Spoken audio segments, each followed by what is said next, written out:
সুখী হওয়ার কথাও নয়। যেখানে বকেয়ার পরিমাণ 40% সেখানে 4% দিলে পরে কেউ যদি সুখী হতে পারে বুঝতে হবে তার অধিকার বোধ জন্মায়নি।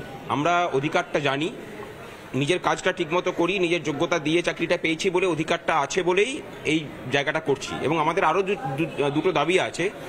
এই রাজ্যের শিক্ষিত ছেলে মেয়েদের জন্য সরকারি চাকরিতে ঘুষ না দিয়ে যাতে নিজের যোগ্যতা প্রমাণ করে চাকরি পেতে পারেন তার ব্যবস্থা করা, এবং অস্থায়ী কর্মচারীদের স্থায়ীকরণ সহ যে দাবিগুলো আছে সেই দাবি নিয়ে মুখ্যমন্ত্রী কোনো মন্তব্য আসেনি। সুতরাং যে লড়াই চলছিল সেই লড়াই চলবে। রাজ্যের যুব সমাজ এবং কর্মচারীদের কাছে একটাই কথা বলার, যে আমরা যে ঠিক পথে আছি, কার্যক্রম ঘটনাক্রম সেটা প্রমাণ করছে। আন্দোলনকে শক্তিশালী করুন, লোকসভা ভোটের আগে আমরা জয়লাভ করি ময়দান ছাড়ব। এর আগে আপনারা হরিশ মুখার্জির সামনে দিয়ে মিছিল করেছেন, ফের আদালতের নির্দেশে আপনারা নবান্নর সামনে বসছেন, মানে দুটোই নজিরবিহীন ঘটনা। কি বলবেন? সংগ্রামী যৌথ মঞ্চের নামটার সাথে নজিরবিহীন কথাটা যুক্ত হয়ে গেছে। তার সাথে ধরুন অনশনের ডিউরেশন বলুন, যে সফল ধর্মঘট হওয়া, সেই ধর্মঘটটা সরকারের বিরুদ্ধে গিয়ে কর্মচারীদের করা ধর্মঘট পশ্চিমবঙ্গে 5 দশক পরে হওয়া, সেটা আগামী জানুয়ারি মাসের শেষ দিকেও আবার সফল ধর্মঘট হবে যদি সরকার না মেটায়।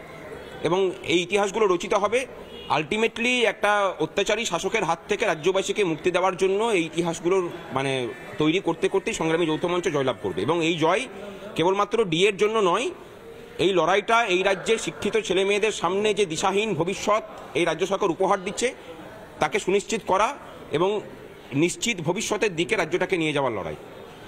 মানুষের অধিকার রক্ষার জন্য সরকারি কর্মচারী শিক্ষকরা লড়ছে।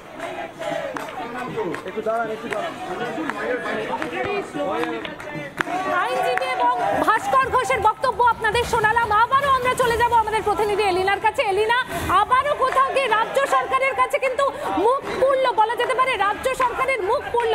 কি বলছেন অবস্থান যারা করছেন, তারা কি বলছেন?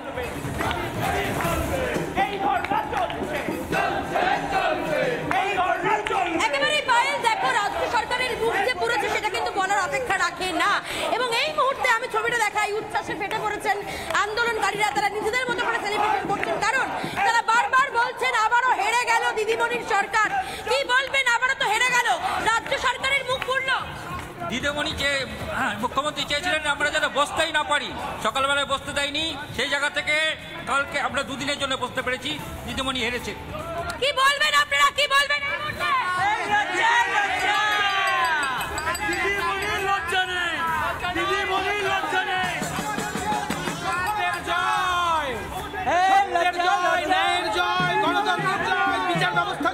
সংগ্রামী যৌথ মঞ্চের জয়। কি বলবেন দাদা? কি বলবেন? কি বলবেন? ये हार, ये डर उनका अच्छा लगा। ऐसा डर जो हम लोगों ने आज जगाया है, ये डर उनका हमें अच्छा लगा। দেখুন, আমাদের নবান্ন বাস স্ট্যান্ডে ঢুকতে দেয়নি। আমাদের নবান্ন বাস স্ট্যান্ড থেকে 50 মিটার 70 মিটার দূরে আমরা যারা অবস্থান করছেন তারা আছেন। তা নবান্ন বাস স্ট্যান্ডের জন্য আমরা কমিশনার সাহেব এসেছিলেন, হাওড়া পুলিশ কমিশনার, বলেছি যা কথা হয়েছে যে একটা স্পট ওনারা আলোচনা করে ঘন্টা দেড়েকের মধ্যে ওনাদেরকে জানিয়ে দেবেন, এটা বলেছেন। বা ওই স্পটটাকে হয়তো আরেকটু স্পেস ফাঁকা করে দেবে, এই অবধি কথা হয়েছে, এখনো ফাইনাল কিছু কথা হয়নি।